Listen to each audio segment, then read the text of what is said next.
If you found yourself getting an interest in AI and wondering if it's good or bad, how you can use it in your life, should you use it in your life, just anything revolving around AI and questioning it just the slightest or have an interest, then this video is for you, because we're going to go into, firstly, we're going to talk about if you should go into AI and why I think that everybody should go into AI and actually explore it, even just slightly, just to familiarize yourself with it.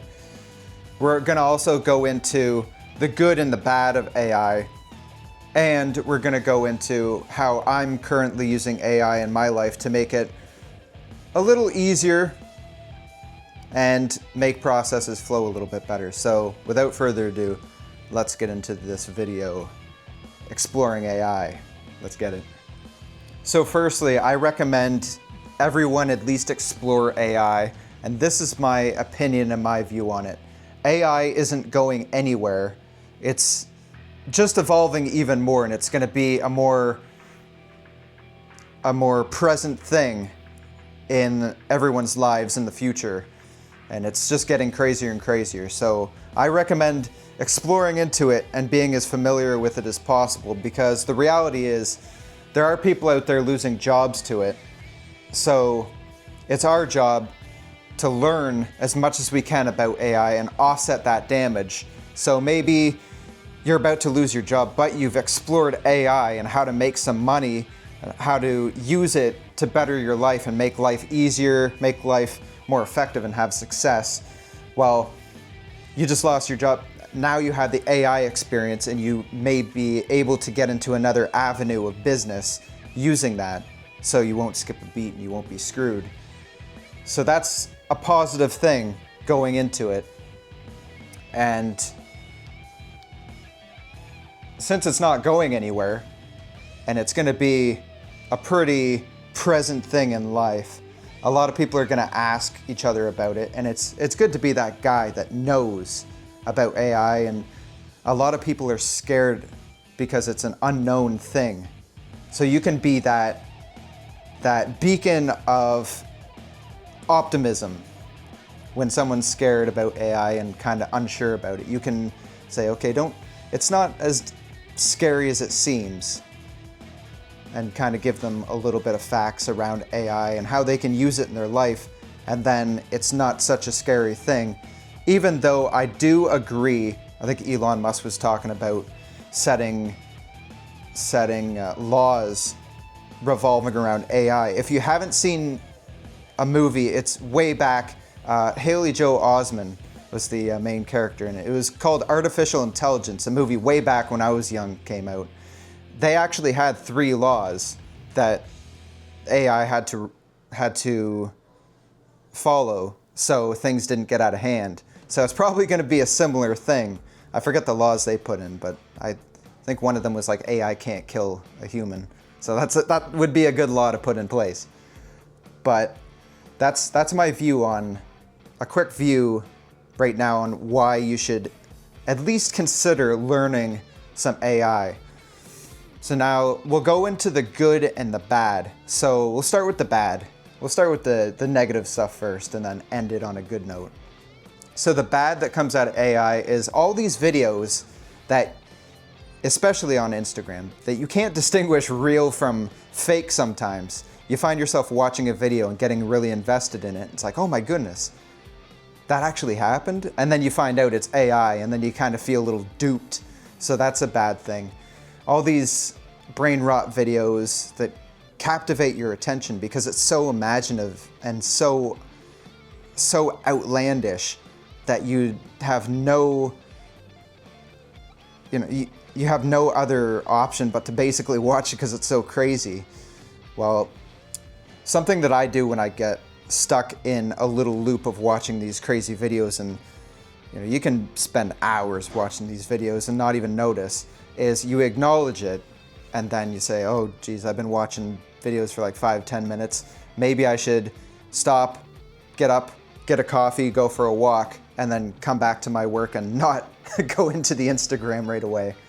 So it's just acknowledging and being more mindful. You need to be more mindful of of where we're spending our time, what we're spending our time on, and go accordingly. It's the same thing as if you're doom scrolling, but these videos are super powerful because it's very addictive. Because like when our minds see things that that are so outlandish, it's dopamine overload basically. So that's the bad. But the good that can come out of this is, you can use it to spark different creative ideas. Don't rely on AI to create an entire thing for you, but use it for a little bit of direction. Say you're trying to get this project started. You can tell your ChatGPT, this is what I'm working on. This is how I want this thing to go. Make me a little game plan to kind of follow. You follow that game plan, and then you adjust it accordingly using your own creativity. And then you have this project that you've created within, you have a game plan within a couple minutes, and then you can fine tune it, make it your own, make it more human-like, and it would be ideas in there that you wouldn't normally have thought of. And you can use it in that way.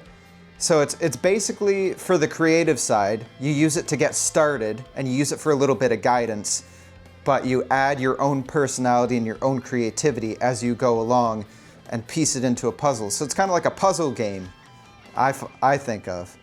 I almost think of it as like Tetris, but instead of the blocks going down and like you can't stop them, you can stop the blocks and pause for a sec, put them in different places and kind of keep going. Form a direction, form a line of direction. This is how I'm using AI for myself currently.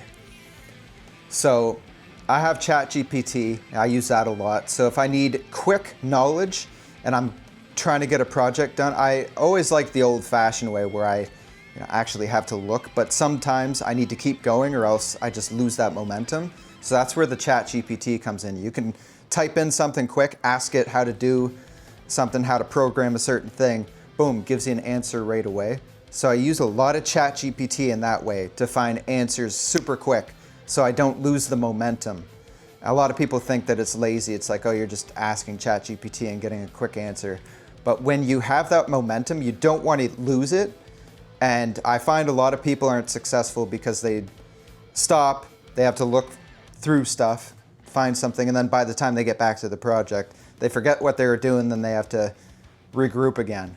So that's something super useful. Another thing is you can automate messages. ManyChat's really good for this. You can automate messages. So if someone sends you an inquiry on a product or service that you have, you can get it so right away they get a message, a follow-up message saying, hey, thank you for checking in, blah, blah, blah. Here's a link to my free program. Check this out if you want more. Boom. Then, it kind of streamlines everything. So automating, that's another huge thing. Also, making logos. It's pretty good for making logos other than letters and numbers and stuff. It messes up a lot. So you can make a nice logo with it, and then you can fine tune it in Canva or whatever. So that's something super helpful. It creates ideas that you wouldn't normally think of, and that's super, super helpful because then you can pair it with your own ideas and kind of come to a middle ground. Another thing that you can use too, if you do YouTube videos or videos of any sort, and then you want to cut your long form videos into short form videos, you can use a program called Opus Clips or anything like that. You just load in your full video and then it'll cut it up into clips. It's super smart how it does it. And then it'll cut it up into little clips and make it into basically YouTube Shorts automatically. So you can do that. I like to just do it manually, but you can speed up the process if you're in a hurry, you have a lot of things. You can use something like Opus Clips and it automatically cuts your clips into short form, shorter videos, and it does it really smartly, that one. So I'm thinking that's the best one that I've found so far. But you can use something like that. You can also use AI to enhance your videos and pictures, change certain things. So say you have like blemishes, you know, your skin's doing a little rough one day, you can use AI to get rid of pimples and stuff. So you can go on camera, you know, take that picture in full confidence and edit some stuff like that. You don't want to go too crazy on the AI editing because then it'll look fake, but you can use it to your benefit to make yourself look a little bit more handsome than you are that day and keep going. So that's something I currently use as well. Here and there, you don't want to overuse it. You want to use it just a little bit if you're having a rough day. Kind of keep yourself looking sharp. I was going to give you a couple apps that I use. I'll give you one. I'll give you one here. The Facetune app. Facetune app's really good. So you can use that to make yourself look a little more handsome than you might be that day. If you have that little bit of acne, you can get rid of it and keep going. Yeah, so in summary, I want to end this video by giving you my total outlook on AI and how to basically view it in a quick summary. So I'd view it as something that's not going anywhere, probably ever, like in our lifetime at least. So you might as well embrace it, use it for good, try to narrow out the bad, which I find the bad is way less than the good. There's a lot more good coming out of it than bad. It's just how you use it, just like everything else. Like, you can use anything in a bad way, so use it in a good way and try the things that I'm using it for in my life if you're doing similar things. See how it goes for you, and always, it's one of those things where you wanna have fun with it. Just enjoy it. Enjoy it, use it responsibly.